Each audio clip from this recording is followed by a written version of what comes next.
Does it? I'm trying to think how I'm going to form my question.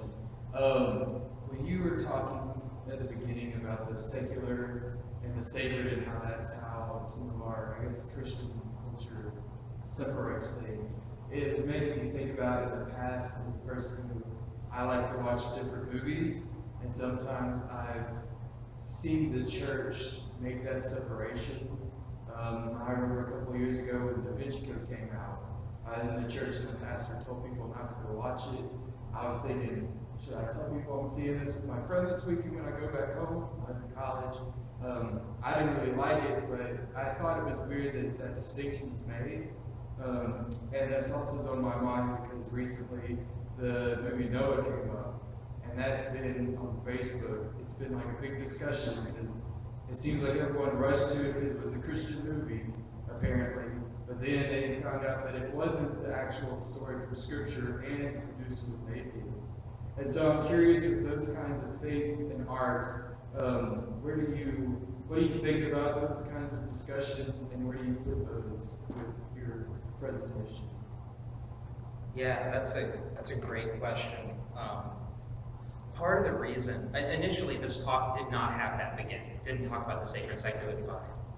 And as I developed it, I realized that I really need to address this because there are a huge number of things that I experienced that I probably wouldn't mention in church, but I feel like I still learn something from it. I get something from it. And I think certainly we need to have a perception of art that allows us to see something like the Da Vinci Code, and you can learn from it. And I think there are even parts of the Bible that you're not going to read to your children. I don't think many people are having a family sit around with Song of Songs. It's a special book for a special purpose, and you have to explain an awful lot of things to a young child. I think that you wouldn't really want to go into. So, it just strikes me that there is sin in our world. There's darkness in our world, and being informed of it. When I was talking about truth and not truth, that dichotomy, I think being informed of it and being moved by it is important. If someone produced a full movie version, not like the TV version we just had, but like an uncensored full movie version of the Bible, it would be rated all sorts of things that would get it effectively thrown out of the church. We don't have to have movies like the heavily Christianized. There's a church out in Georgia that keeps producing films, and they're pretty well made for Christian films. But we don't have to limit our art to that.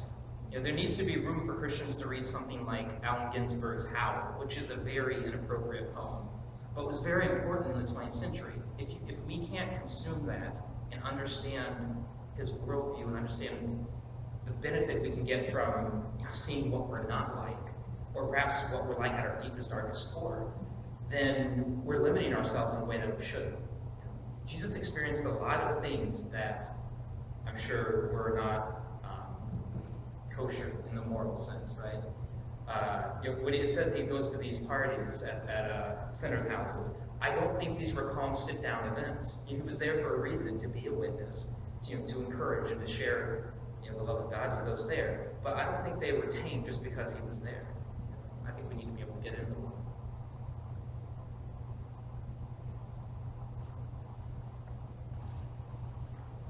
You can correct me if I'm wrong, but I believe it was C.S. Lewis who said something along the lines of, we never experience just one facet of the Trinity. Right? It's not like we ever just notice Jesus and the Father and the Spirit are not there. And this brings me back to John when it's the Last Supper and he's speaking with his disciples. And he said, well, show us the Father. He says, if you have seen me, you have seen the Father.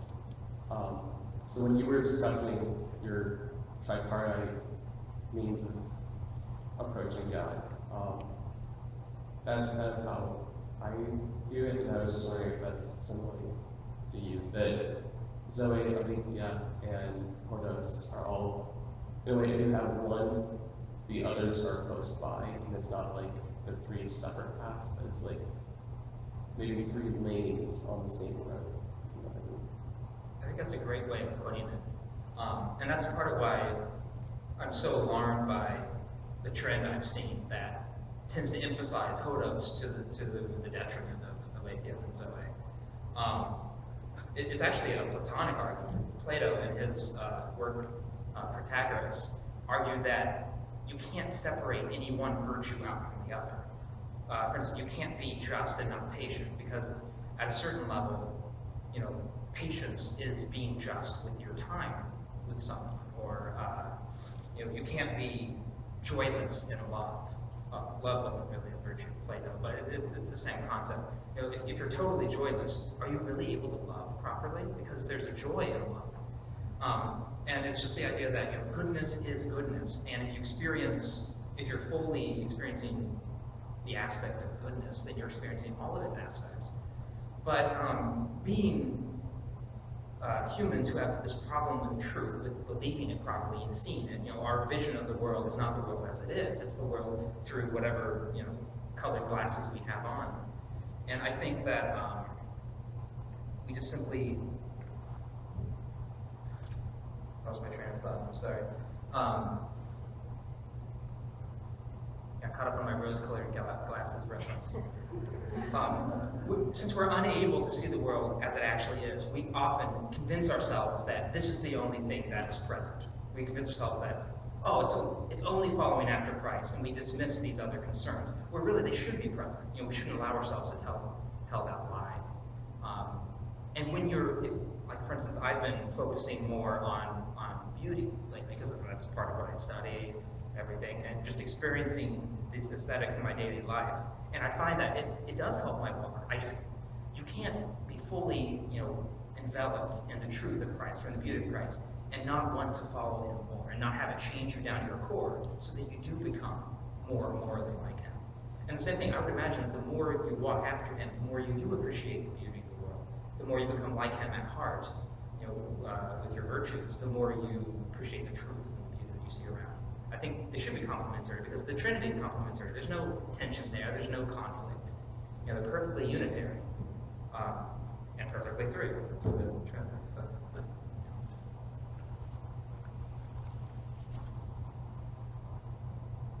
This is probably more a question for the audience, since you speak to them for the artists. I agree with you that we should look at all different kinds of things and kind of look for personalities and so forth. But I found when I actually live and raising my family, I pretty much do the opposite. I'm the new mother that is really careful about what I let my kids watch, not because they shouldn't learn how to process bad things, but because there's just so many. And I find the volume of stuff coming at them, either to supplement things or to, to just kind of push the things that are destructive there's just so much that I find I have to seek really hard for wholesome things, and just to find them that are both wholesome and beautiful and not superficial and bad. And I'm not saying, I'm sort of really trying to figure out how do I help kids get the tools to look at things that are unchristian with Christian eyes, especially when they're teenagers and they're going through this point in life where they don't hear anything we have to say. Like, if I say it, it's less, like it's much better for someone else to say it than me. So I'm trying to figure out how to live that in a world where I'm raising children, and I sometimes really feel a contradiction in that I don't just let them lose on the internet. I just don't think that really is a thing. They don't play and watch anything they want as a thing, so. But I do let them watch stuff that I think the world would be really a movie, and more than whatever incident happens. But I think just looking at what kids like will perceive and learn from it as opposed to an adult. So the people that you're talking to, that maybe get some of the comments, how do I really live this, but protect my kids from being inundated with, some very persuasive stuff that is really calling in a different direction. So. Yeah, that's a great question. I think we can agree that children are a special case. I'm not a parent. I'm not a parent, and I can't imagine being one right now, but like, no one would let a 7-year-old choose their future mate at 7. We're really worried about it. They try to choose their future mate at 16, you know? But by 25, you're probably much more comfortable, especially if you feel like they've really, you know, embraced their faith and are truly following after Christ.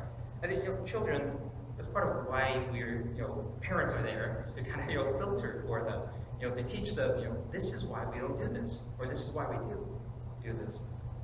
But I think when you're doing that sort of filtering, which is important, too often it comes across negatively. And I mean, actually, like a negative sense. It's just, they get this idea that Christianity is a list of don'ts.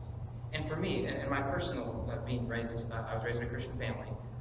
My family, that was not true at all. But my church, it definitely was. And it affected me really strongly because I had the idea that, okay, well, when I'm home, you know, I live this way, a Christianity of there's freedoms and you pursue good things with those freedoms. In a church, there's lots of scary bad things that you avoid. And that was my perception as a child, and as I grew up, I realized why that happened and everything. But I think it's important to, again, speaking as a non-parent, it would seem to me that it would be important to find the things that your kids grab onto. Like, why do they want to watch this particular thing? Why do they like this book? And you find the praiseworthy things in it. Granted, unless you want to censor the book entirely, but you find the praiseworthy things in it, and you encourage that in them. Like, to me, like the adventure in books is what I love so much. I got wrapped up in like Tolkien and C.S. Lewis's writings very early, and you know, I was a typical young boy. If it was with lots of action and explosions, I loved it. And there's a romantic, adventurous aspect that is truly present in the character of Christ. And if that would have been pointed out to me, I would have spent a lot of years not feeling way less guilty. I was like, well, clearly there's nothing, you know, an action movie has nothing to do with God because that's what, you know, the church has told me. Whereas really it comes out of it, you know, these great epics. The poem I read talks about Jesus or Christ as like a victorious king. It's the sort of poem you write for a victorious king. That's coming right out of their culture, and for them it linked immediately to Christ. They had no problem with it, but we kind of do. So I would say encourage the good things that you see more than you discourage the bad things, because that gives them something to hold on to rather than them feeling like Christianity is a tightrope walk. It becomes no, fill up these good things so that they overflow. You know, don't worry so much about doing this impossible tightrope walk where if you fall, no, you're done. We have time for one more quick question. So. Mine was really just going off of what you were saying, and a lot of what it sounds like you're saying is teaching kids to be able to think for themselves. I mean, my kids are young, but it starts young.